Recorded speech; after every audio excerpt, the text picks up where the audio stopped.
auf mein Kopf. Pink wie ein Deckel, muss es die kleine Fahrt beim Topf.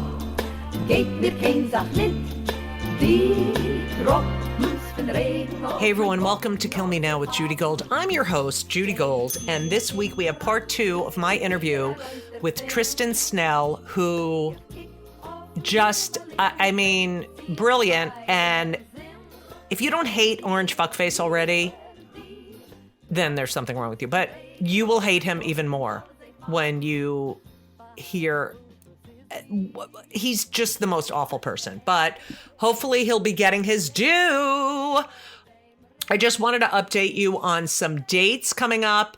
May 3rd and 4th, I'm going to be in Rochester, New York, at the Carlson Comedy Club.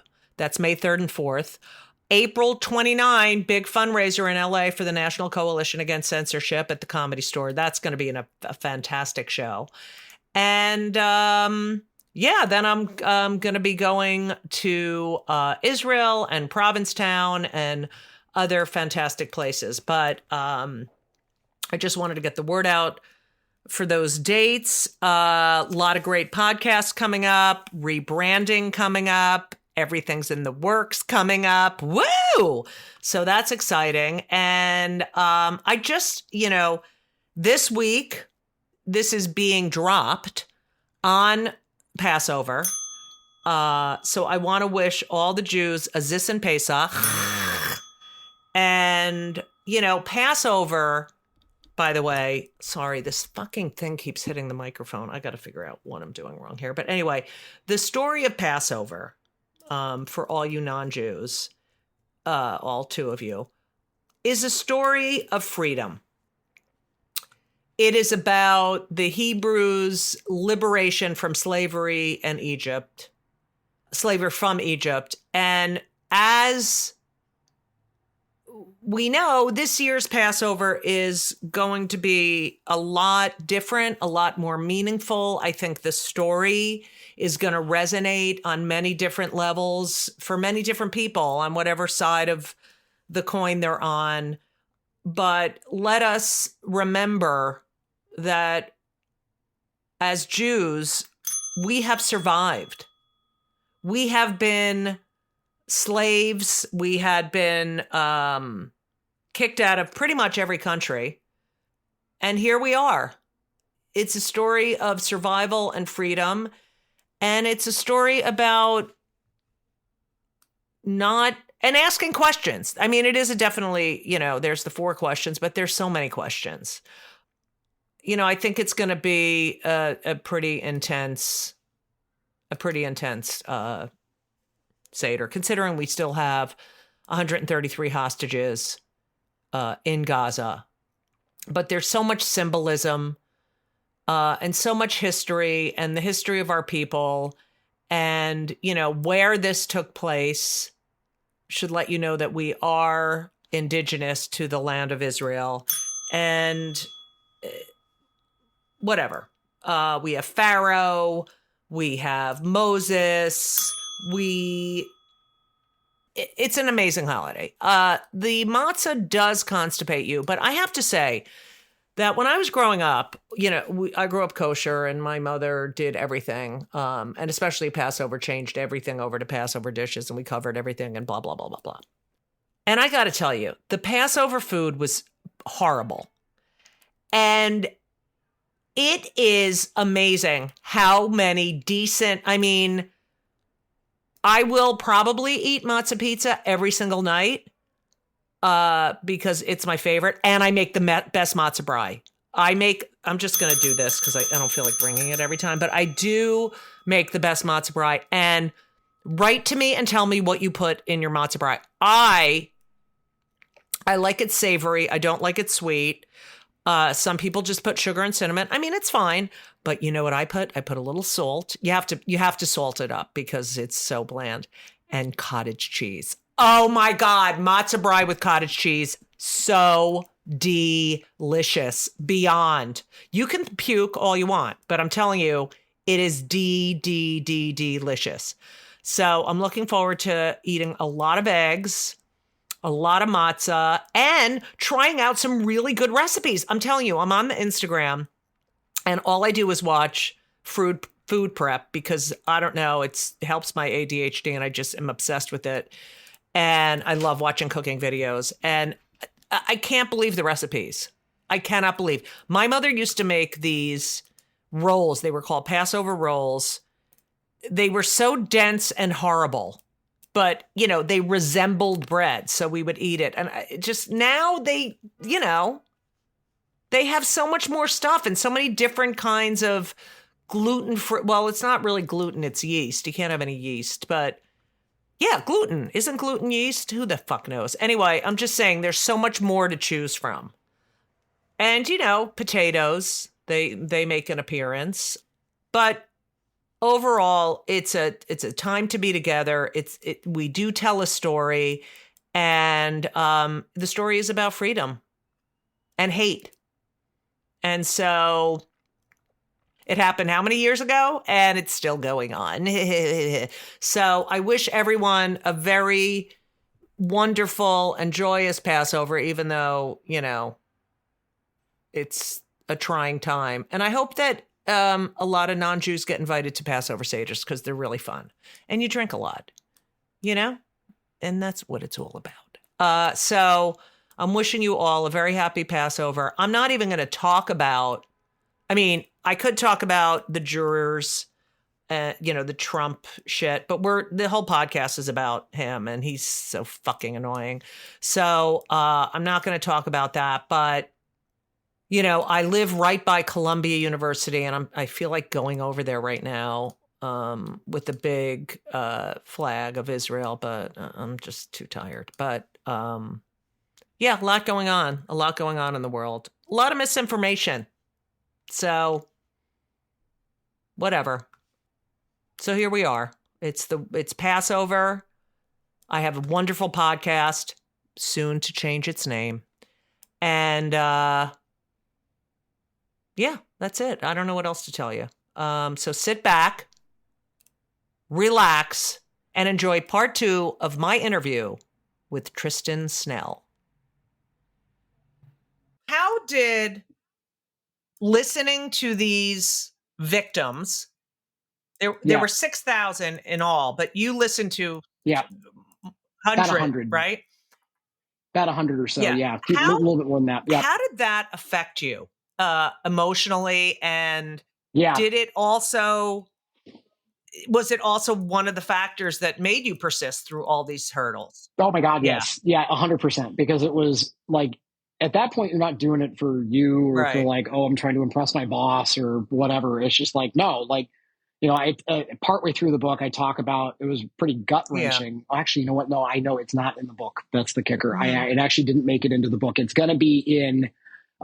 So side note real quick is that I am very imminently finally launching a Substack, which has been long overdue. Where I will basically thank you. Where I will basically be telling more of the story along with analysis of what's been going on, the things that obviously you write a book, you've got like, it's going to the printer and I had to stop at like November 6th of last year.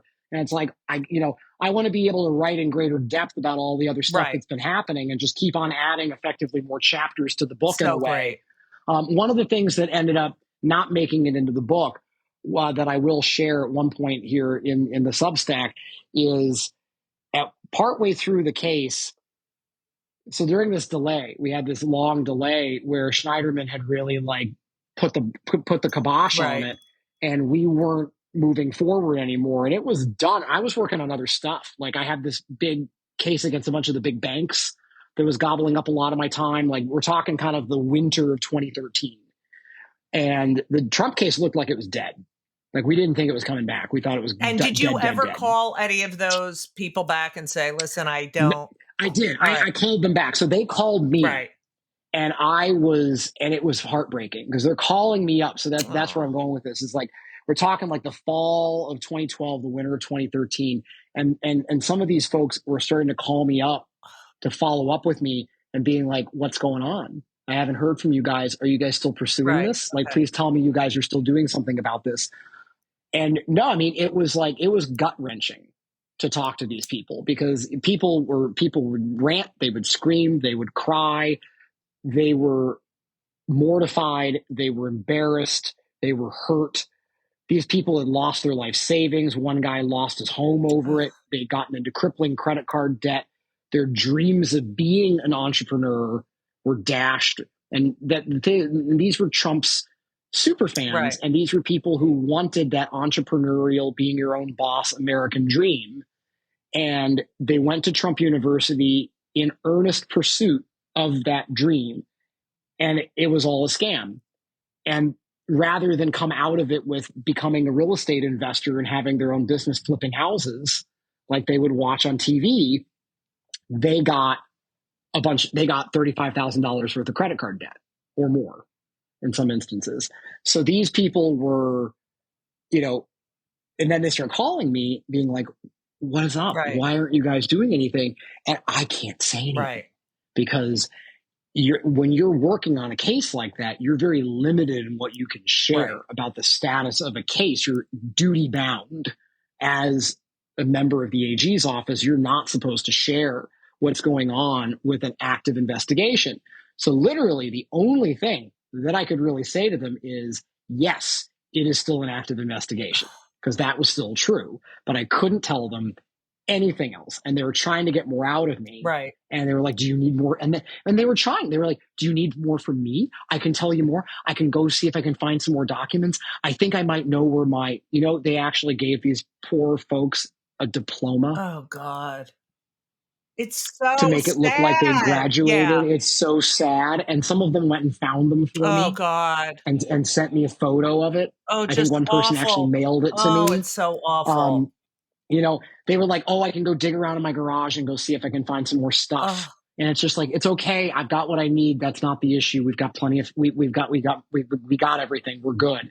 Unfortunately, there's not really anything else I can share about it at this time. And you're coming up with different ways to say that. Right. But I get like 2 or 3 voicemails from the same person. It's just I don't want to talk to them, but I've got to call them back. Right. I can't just leave this person hanging. When yeah.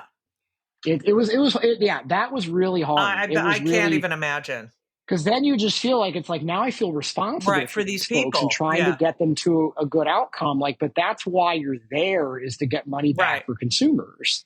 And I had done it before in a different case that I worked on, where we got a bunch of money back for actually small business owners who had been ripped off by a credit card machine leasing company. But by the way, it does tie into the Trump thing, because the AG's office in the subsequent case managed to shut down that company, which, as we know, is one of the remedies offered by the law that the AG's office is using in this big civil fraud case called Executive Law 6312. So, yes, the AG's office has used it to Trump has been running around being like, it's unprecedented. And I'm like, I can't dial up my Trump impression today. It's not working fine. for me He's today. so it's fine. It's unprecedented that I can't. It's just like, so, but it's not. Yeah. The AG's office does use that statutory provision to shut down repeat offenders. It does. And Goron originally had that in his judgment, and then he took it out. And I fear that the appellate court is never going to put it back in. And so that's not going to happen. It should happen. If it should happen to anybody on the planet, not the planet, because it's just the state of New York, but if that happens to anybody in this state, it should happen to him. And it's not going to happen to him, and that's a crying shame, because that provision of the law was drafted with somebody like Donald Trump in mind. Right. And we're not actually going to use it for what it was intended for by the legislature, and that is a travesty. There's a lot that was there's laws and amendments that were written with people like Trump in mind. But 100%. And there's a lot more that we're going to have to write with him in mind to try to stop these things from happening again.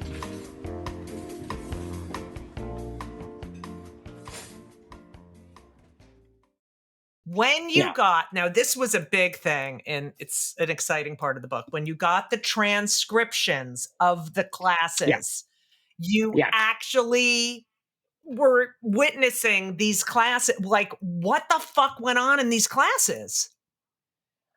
So I wish that we published it. It's, there's a bunch in there. If you go back to those filings, right. we have a lot of quotes and they're good, but I wish that we had, actually I don't, because it would have been more work for me at the time, but like, it would have been nice if we had actually just then like done a dump of here are all the transcripts, so people could actually look at them and see just how slimy these instructors were.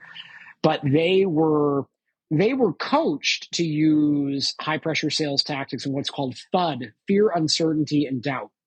That's what you're trying to do to the people. You're trying to manipulate them into signing up for these courses. Oh, wait, into upselling them. FUD. That sounds really familiar. FUD. MAGA. That is what they train these people to do. So what you're trying to do is to separate out the winners from the. Right. They literally would say like, okay, you know what? Only winners get to sit up here by me. If you're not going to sign up for one of these courses, so they'd have like a 3-day course. Oh my God. That would be for $1,500, and that they would sell people on that course by telling them you're going to learn everything you need to know about investing in real estate. Then you would come to that and it was a giant bait and switch. Right. You'd actually show up at that one. You've already paid your $1,500, and then they spend half of that thing upselling you on the other programs, and the other half telling you why, if you start trying to invest in real estate coming out of that weekend, you're probably going to get your butt kicked. So by day 2, they actually start telling, by day 2 or maybe the morning of day 3, they actually go so far as to tell people, hey, if you're not going to buy those courses, you should just go home now. Oh my, it's so humiliating. You're a loser. Yeah. You're a loser. Get out of here. Get out of here. I only want winners sitting up here with me. So that and what would they do to start every session? They would go into a bunch of phony numbers and scare tactics to convince all these folks that like they'd have some, BS statistic about like 81% of seniors have to rely on family and charity to get by, like things like that. It's just like, you're going to die. Yeah. You're going to die alone and broke. Right. Wow. And they were going after people specifically when they were targeting, like, who were they going to send this pitch to? They were going after folks that were, this was in the playbook. They were literally going after folks who were between 45 and 70, 45 and 70 or 45 and 75, something like that, and making between 35 and 65,000 a year. So they were going after middle-aged, middle-class folks who were nervous about saving up enough for retirement, and completely preying on their insecurities and their aspirations to make more money and have a better and have some sort of better life for themselves. And a lot of people were working on it as a second career or as a side hustle or whatever. Like, there was a woman that I talked to a bunch in New York who was like, she was close to getting her pension as a public school teacher. And then she wanted to do this as a second career. She was going to get her pension, and then she was going to start flipping houses on the side as her next career, because she really wanted to own her own business finally after 25 years as an elementary school teacher. But that's who we were talking about. Awful. Did any? But it was truly awful. Did any of his disgusting spawn teach any of the classes? Oh God, no. Oh, all right. No, that would have been work. That would have been work for them. True. That would have been, that would have been no. Yeah, they would have had to show up and actually, do something. Right. No, these were not even people that any of the Trumps had anything to do with. It's not like they had somebody from Trump land up there teaching these classes. The Trump people had zero to do with any of these poor schmucks who were the ones teaching the classes, all of whom were independent contractors, a bunch of whom got stiffed on their money that they were supposed to get paid. Right. When the thing shut down, a bunch of them were owed tens of thousands of dollars and they were never paid. Well, he doesn't pay anyone for anything. He doesn't, and they were motivational speakers and fast-talking sales folks. That was who they hired for these roles. So it was the Carnival Barker University. Yes. Correct. And yet they were they were touting these people as Trump's hand-picked instructors. Mm-hmm. And Trump himself said that in the introductory video that was shown to all incoming students, which you can go watch on YouTube. I'm one of the people who I think I am the person who really discovered that video because because I found it online. That was not, you know how you go search on Google and like you go through the first like 2-3 pages of results and you probably call it. I think I found this video on like page 34 of the search results. Like I had to dig all the way down and I found this video, and it was like after an hour of searching, maybe longer. And at the time it had something like 62 views or something like that. It was really, really an obscure thing sitting there on YouTube. And then I put the URL for it in the court docs. And, you know, as a result, now everybody has seen this video. And it's been excerpted on TV a whole bunch of times, et cetera, et cetera. But that lie, that was one of the biggest lies, was that these are all my hand-picked people. These are my people. And it's like, no, they're not. You don't even know them. Yeah. He had nothing to do with picking them. And he finally had to admit that in a deposition. So he was caught in that lie, like fair and square. Like the notion that he was somehow going to win those cases if they had gone to trial. I mean, maybe he could have, because he could have pulled something. He could have gotten the judge to do something. Delay. You never know. Yeah. And that's why you go ahead and settle if you get a good enough settlement. Because there is an X factor with going to trial that you're just not going to be able to get rid of and turn it into a true slam dunk. People have asked me, it's like, why didn't you take it? Why didn't you take it to trial? Why did you settle for $25 million? And the answer is because we still could have lost. But I think the notion that on the merits, were we going to get him? Oh, yeah. And you got, we had plenty. And they got their money back, these people. And of the people who put in claims, they got more than 90% of their money back. I mean, that must have felt like fucking amazing. No, it was really great. And I left the office by then, so I didn't have the chance to talk to anybody at that point. I hope that all of those folks are doing well. Did you get any thank you notes or anything like? I mean, there was no way for them to reach me at that point because I had left. I mean, because I left the office in 2014. So then, my colleagues were the ones who settled it. And then along with the folks who were running the parallel class action in San Diego, the private class action, they were the ones who settled it in 2016, 17. And then people got their money back in 17 into 18.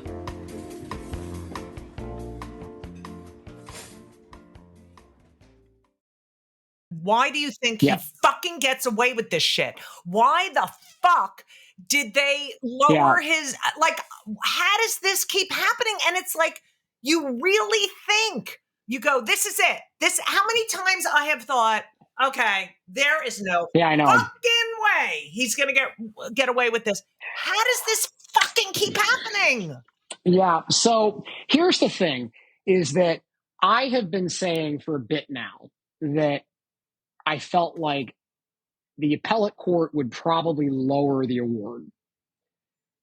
I kind of felt like it, and the number I kept on saying to people over the last couple of months was that I felt like we needed to be ready for it to possibly come down to more around like 200 million. Sadly, that was probably about right. I didn't think they would do it for the bond, but the sad part, like, unfortunately, the appellate court has pretty much tipped its hand now about what it's going to do to this case on appeal. It's going to take out a lot of the provisions about Trump and his spawn, doing stuff in New York. It's probably going to lower the award a whole bunch. I still feel good though that they're not going to just overturn it and say the facts did not support the outcome of finding liability. There was no fraud here, or there's not enough here, or something else happened, and thereby we're going to vacate the judgment and order a new trial, which is a thing that could happen. I don't think it will, but I hope I'm not wrong here. I think the more likely outcome is that we're going to end up with it gets upheld on appeal, but the award gets lowered a whole lot. Because it is common to see awards get lowered on appeal, but it's not like they get wiped out. They don't get lowered by 90%. They get lowered by 20 to 50%. That does happen. How do judges who have been through law school, who have worked their way up to a judgeship, Eileen Cannon, how do you look at this evidence. Look at the history. And so blatantly disregard the facts because of your political leanings. How does this happen? If you are like, I don't, law is sort of dogmatic thinking. It's facts. It's like, yeah.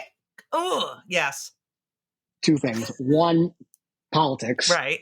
Oh, yeah. Two, it's split the baby syndrome. Sadly, the thing is that there is a certain mentality in judging that sadly just sort of I think they view their position as, both sides are being overzealous. We probably should pick some middle ground. Right. But that's not your job. Like, that's not correct. Because sometimes the outcome is 100% for one side or 90% for one side. Like, you don't just pick the middle position every freaking time. Right. I think it's not, that's really lazy judging in my view, is to say we're going to go ahead and split the baby. You're not doing your job. It's beyond lazy. You're not doing your job. You're not doing your job at that point. So, or it's akin to the whole, what's the quote about, journalism, that like, it's not your, it's not your job to say, well, one side says it's raining and the other side says it's sunny. Right. You're supposed to go outside and tell us what the weather is. You actually need to like go figure out, like, one side is going to be right. And there's a chance that one side is 100% right and the other side is 100% wrong. And if you just sort of say, oh, I don't know, well, they could both be right, so why don't we just do right in the middle? It's like, that's not. So I fear that that's what's going on here. And so these could be people who don't have like it's not like they're MAGA. Like, I know that, and I, by the way, I know everybody wants is the same exact thing. MAGA and FUD. Yeah. And then I look, and I don't know if, like, is Cannon really like that, like that much, drinking the Kool-Aid? I don't know.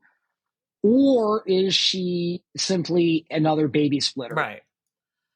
And I do think that it's taking a weak shortcut to judging, as opposed to actually put your damn thinking cap on, go read everything, and then try to figure out who's right. No one does their due diligence. So I just worry a lot that the court that the appellate courts in New York are just going to split the baby. They're going to give the AG's office a half a loaf, and that'll be it. Now, that's still a hell of a lot better than no loaf. Right. So we'll see. Okay. You write in your epilogue, the amount of time these cases have taken. Trump University, 2 years, 6 months. DOJ, January 6th, 2 years, 6 months. Fulton County, January 6th, 2 years, 6 months. DOJ records case. That one is beyond 1 year, 4 months. Will this be over? Will anything happen before this election? And I don't think he's going to win. Sorry. And by the way, that's the investigation. Right. So when I did the 2 years, 6 months, that is from inception to actually filing something. So inception to indictment or inception to lawsuit if it's a civil case. And I did that as a little tool to show people that, like, I know that there's, like, and I'm not trying to let Merrick Garland off the hook, but, like, I know there's often a feeling of, like, dear God, why hasn't this happened faster? But there's also just a length of time that these things take. Like, it's kind of a balance of, like, there's a length of time these things take. And by the way, if the thing that's holding it up is not legitimate, then that should be rooted out. Like, we need to root out the illegitimate reasons why these things take so damn long.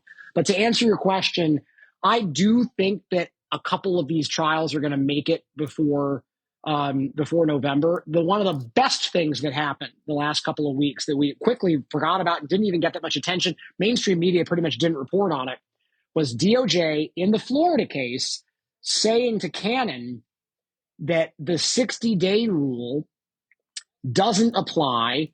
DOJ's BS 60-day rule about candidates doesn't apply to somebody who's already been indicted. Oh, right. Means that the Trump federal trials, as far as DOJ is concerned, they are not going to hit the stop button just because we get to 60 days before the election. Right.